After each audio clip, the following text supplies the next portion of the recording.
Hi friends, welcome to victory voice of common man. ಇವತ್ತಿನ ವಿಷಯ middle East countries ಅಲ್ಲಿ ಏನು ನಡೀತಾ ಇದೆ. ನನ್ನ ಪ್ರೀವಿಯಸ್ ವೀಡಿಯೋಸಲ್ಲಿ ನಾನು ಹೇಳಿದ್ದೆ ಮೂರನೇ ಪ್ರಪಂಚ ಯುದ್ಧ ನಡೆಯೋ ಅವಕಾಶ ಜಾಸ್ತಿ ಇದೆ ಅಂತ. ಅದಕ್ಕೆ ಕಾರಣ ಇಸ್ರಾಯೇಲ್ ಮತ್ತು ಇರಾನ್ ನಡುವೆ ನಡೀತಾ ಇರೋ ಯುದ್ಧದ ವಾತಾವರಣ. ನಾನು ಪ್ರೀವಿಯಸ್ ವೀಡಿಯೋಸಲ್ಲೇ ಹೇಳಿದ್ದೆ, ಇರಾನ್ಗೆ ರಷ್ಯಾ ಸಪೋರ್ಟ್ ಆಗಿದೆ, ಇಸ್ರೇಲ್ಗೆ USA ಸಪೋರ್ಟ್ ಆಗಿದೆ ಅಂತ.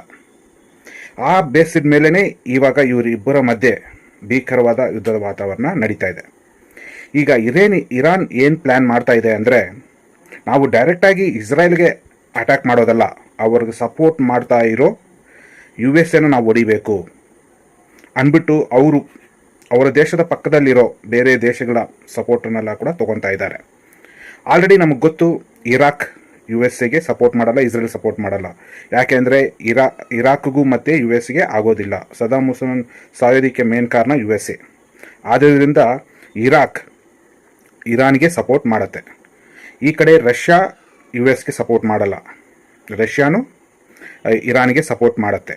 ಅದೇ ಥರ ರಷ್ಯಾ ಫ್ರೆಂಡ್ಲಿ ಕಂಟ್ರಿ ಬಂದ್ಬಿಟ್ಟು ನಾರ್ತ್ ಕೊರಿಯಾ. ನಮಗೆಲ್ಲರಿಗೂ ಗೊತ್ತು ನಾರ್ತ್ ಕೊರಿಯಾ ಎಷ್ಟು ಡೇಂಜರಸ್ ಆಗಿದೆ ಅಂತ, ನ್ಯೂಕ್ಲಿಯರ್ ವೆಪನ್ಸ್ ಎಲ್ಲ ಇಟ್ಕೊಂಡು. ಈ ಥರ ಈ ಕಡೆ ಅಮೇರಿಕಾ ಇಸ್ರಾಯೇಲ್. ಅಮೇರಿಕಾ ಅನ್ಕೊತಾ ಇದೆ ನಾವು ಏನು ಮಾಡಿದ್ರೂ ನಡೆಯುತ್ತೆ ಅಂತ. ಇಲ್ಲಿ ಅದಕ್ಕೆ ಅವಕಾಶ ಇರಾನ್ ಕೊಡ್ತಿಲ್ಲ. ಇರಾನ್ ತುಂಬ ಪ್ಲ್ಯಾನಿಂಗಿಂದ ನಡ್ಕೊಳ್ತಾ ಇದೆ. ಅಮೇರಿಕಾನ ಹೊಡೆಯೋಕ್ಕೆ ಏನೇನು ಮಾಡಬೇಕು ಎಲ್ಲ ವ್ಯವಸ್ಥೆಗಳನ್ನು ಮಾಡ್ಕೊತಾ ಇದೆ. ಆಲ್ರೆಡಿ ರಷ್ಯಾ ಕಡೆಯಿಂದ ದೊಡ್ಡ ದೊಡ್ಡ ಮಿಸೈಲ್ಸು, ಲಾಂಚರ್ಸ್ ಎಲ್ಲ ಕೂಡ ಇರಾನ್ಗೆ ಸಪ್ಲೈ ಆಗಿದೆ. ಇರಾಕಲ್ಲಿ ಎಲ್ಲರೂ ಬಂದೋಬಸ್ತಾಗಿ ರೆಡಿಯಾಗಿ ಇಟ್ಟುಕೊಂಡಿದ್ದಾರೆ. ಎಲ್ಲ ಅವ್ರ ಬಾರ್ಡರ್ಗಳೆಲ್ಲ ಕೂಡ ತುಂಬ ಸ್ಟ್ರಾಂಗ್ ಆಗಿ ಮಾಡ್ಕೊಂಡಿದ್ದಾರೆ.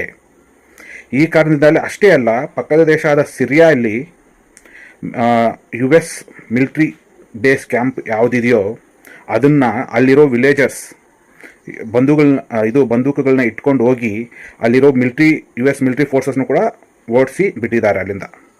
ಎಷ್ಟು ಸ್ಟ್ರಾಂಗ್ ಆಗಿದೆ ನೋಡಿ. ಇದಕ್ಕೆ ಕಾರಣ ಇರಾನಲ್ಲಿರುವ ಮೇಜರ್ ಲೀಡರ್ ಸೈಯದ್ ಹಸೀನ್ ಅಲ್ ಹೈದರ್. ಇವನೇ ಮೇನ್ ಕಾರಣ. ಇವನು ಇರಾಕಲ್ಲಿ ದೊಡ್ಡ ಲೀಡರ್ ಆಗಿದ್ದಾನೆ. ಇವನು 67 ಮುಸ್ಲಿಂ ರಿಲಿಜನ್ ಫೋರ್ಸಸ್ಗೆ ಹೆಡ್ ಮತ್ತು ನಾಯಕ. ಇವನು ರೀಸೆಂಟಾಗಿ ನೀವು ನೋಡ್ಬೋದು ವಿಡಿಯೋ ಅಲ್ಲಿ, ಇಲ್ಲಾಂದರೆ ಮೂವ್ ಆಗ್ತಿರೋ ಸ್ಕ್ರೀನ್ಸಲ್ಲಿ ನೀವು ನೋಡ್ಬೋದು. ಇವನು US ಫ್ಲ್ಯಾಗ್ ಮತ್ತು ಇಸ್ರಾಯೇಲ್ ಫ್ಲ್ಯಾಗ್ನ ಅವನು ಕಾಲ್ ಕೆಳಗೆ ಹಾಕ್ಕೊಂಡು ಅದ್ರ ಮೇಲೆ ನಡ್ಕೊಂಡು ಹೋಗ್ತಾ ಇದ್ದಾನೆ. ಇವನೇನು ತೋರ್ಸೋಕ್ಕೆ ಇಷ್ಟಪಡ್ತಿದ್ದಾನೆ ಅಂದರೆ, ಇಸ್ರಾಯೇಲ್ ಅಮೇರಿಕಾಗೆ ನಾವು ಯಾವುದಕ್ಕೂ ಕಮ್ಮಿ ಇಲ್ಲ, ನೀವು ನಮ್ಮ ಹತ್ರ ಯಾವುದಕ್ಕೂ ಇಲ್ಲ, ನಿಮ್ಮನ್ನು ನಾವು ಕಾಲಲ್ಲಿ ಹಾಕಿ ತುಳಿದು ಬಿಡ್ತೀವಿ ಅನ್ನೋದನ್ನು ಸಂಕೇತವನ್ನು ಅವನು ಪ್ರಪಂಚಕ್ಕೆ ತೋರಿಸ್ತಾ ಇದ್ದಾನೆ. ಅವನ ಪ್ರೋತ್ಸಾಹದಿಂದಲೇ ಸಿರಿಯಾದಲ್ಲಿ US ಬೇಸ್ಡ್ ಮಿಲಿಟರಿ ಕ್ಯಾಂಪಸ್ನ ಹೊರಗಾಕಿದ್ದಾರೆ. ಈ ಥರ ಇದೆ. ಇಷ್ಟೇ ಅಲ್ಲದೆ ಈಗ ಒಂದು ವೈರಲ್ ಆಗಿ ಸುದ್ದಿ ಆಡುತ್ತಾ ಇದೆ. ನಮ್ಮ ಪಕ್ಕದ ದೇಶ ಪಾಕಿಸ್ತಾನ್, ಅವರು ಶಾಹೀನ್ 3 ಮಿಸೈಲ್ನ ಇರಾನ್ಗೆ ಸಪ್ಲೈ ಮಾಡ್ತಾ ಇದ್ದಾರೆ ಅಂತ ಒಂದು ನ್ಯೂಸು ವೈರಲ್ ಆಗಿದೆ. ಎಷ್ಟೇ ಅಂತ ನಿಮ್ಮ ಗಮನಕ್ಕೆ ಬಂದಿದೆಯೋ ಇಲ್ವೋ ಗೊತ್ತಿಲ್ಲ. ಇದನ್ನು ಕೇಳಿದ ತಕ್ಷಣ ಪಾಕಿಸ್ತಾನ್ಗೆ ತುಂಬ ಭಯ ಆಗೋಗಿದೆ. ಯಾರು ಈ ಸುದ್ದಿನ ಹರಳಿಸಿದ್ದಾರೆ ಅಂತ. ಆ್ಯಕ್ಚುಲಿ ಪಾಕಿಸ್ತಾನ್ ಈ ಸುದ್ದಿನ ಮಾಡಿಲ್ಲ. ಯಾವುದೇ ಕಾರಣಕ್ಕೂ ಪಾಕಿಸ್ತಾನ್ ಇರಾನ್ಗೆ ಸಪೋರ್ಟ್ ಮಾಡಲ್ಲ.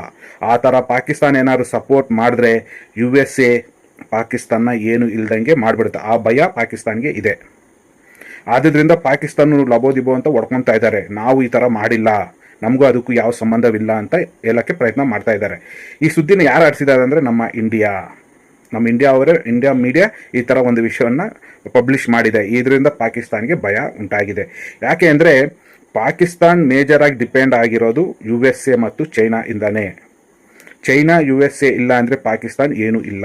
ಆದ ಕಾರಣದಿಂದ ಯಾವತ್ತಿಗೂ USA ಅಗೇನ್ಸ್ಟ್ ಆಗಿ ಪಾಕಿಸ್ತಾನ್ ಏನೂ ನಿರ್ಧಾರ ತಗೊಳ್ಳೋದಿಲ್ಲ. ಈ ಥರ ಒಂದು ಸಿಚುವೇಶನ್ ನಡೀತಾ ಇದೆ. ಈಗ ಅಲ್ಲಿ ಇರಾನ್ ಮತ್ತು ಇಸ್ರಾಯೇಲ್ ನಡುವೆ ಭೀಕರ ಯುದ್ಧ ವಾತಾವರಣ ನಡೀತಾ ಇದೆ. ಆಲ್ರೆಡಿ ಹಜಿಬುಲ್ಲಾ ತೀವ್ರವಾದ ಸಂಸ್ಥೆ ಆಲ್ರೆಡಿ ಇಸ್ರಾಯೇಲ್ ಮೇಲೆ ನಾರ್ತ್ ಬಾರ್ಡರ್ಸಲ್ಲಿ ಅಟ್ಯಾಕ್ ಮಾಡ್ತಾ ಇದೆ. ಇಸ್ರಾಯೇಲ್ ಅವರು ಅಟ್ಯಾಕ್ ಮಾಡ್ತಾ ಇದ್ದಾರೆ. ಆದರೆ ಇರಾನ್ ಇನ್ನೂ ವೆಯ್ಟ್ ಮಾಡ್ತಾ ಇದೆ. ಇನ್ನು ಅವರು ಸ್ಟಾರ್ಟ್ ಮಾಡಿಲ್ಲ. ಯಾಕೆ ಅಂದರೆ ಅವರು ಜಾರ್ಡನ್ ಮತ್ತು ಈಜಿಪ್ಟ್ ಇವರ ಮಿಲಿಟ್ರಿ ಬೇಸ್, ಏರ್ ಬೇಸ್ ಅವರಿಗೆ ಬೇಕು ಅಂತ ಕೇಳ್ತಿದ್ದಾರೆ ಇರಾನ್. ಆ ಜಾರ್ಡನ್ ಮತ್ತು ಈಜಿಪ್ಟ್ ಏರ್ ಬೇಸ್ ಏನಾದ್ರು ಇವರಿಗೆ ಸಿಕ್ಕಿದ್ರೆ ಇಸ್ರೇಲ್ನ ಹೊಡೆಯೋಕ್ಕೆ ಈಸಿಯಾಗಿರುತ್ತೆ. ಆವಾಗ ಯುದ್ಧ ಸಕ್ಸಸ್ಫುಲ್ಲಾಗಿ ಕಂಪ್ಲೀಟ್ ಆಗುತ್ತೆ ಅನ್ನೋದು ಇರಾನ್ ಅವರ ಪ್ಲ್ಯಾನ್.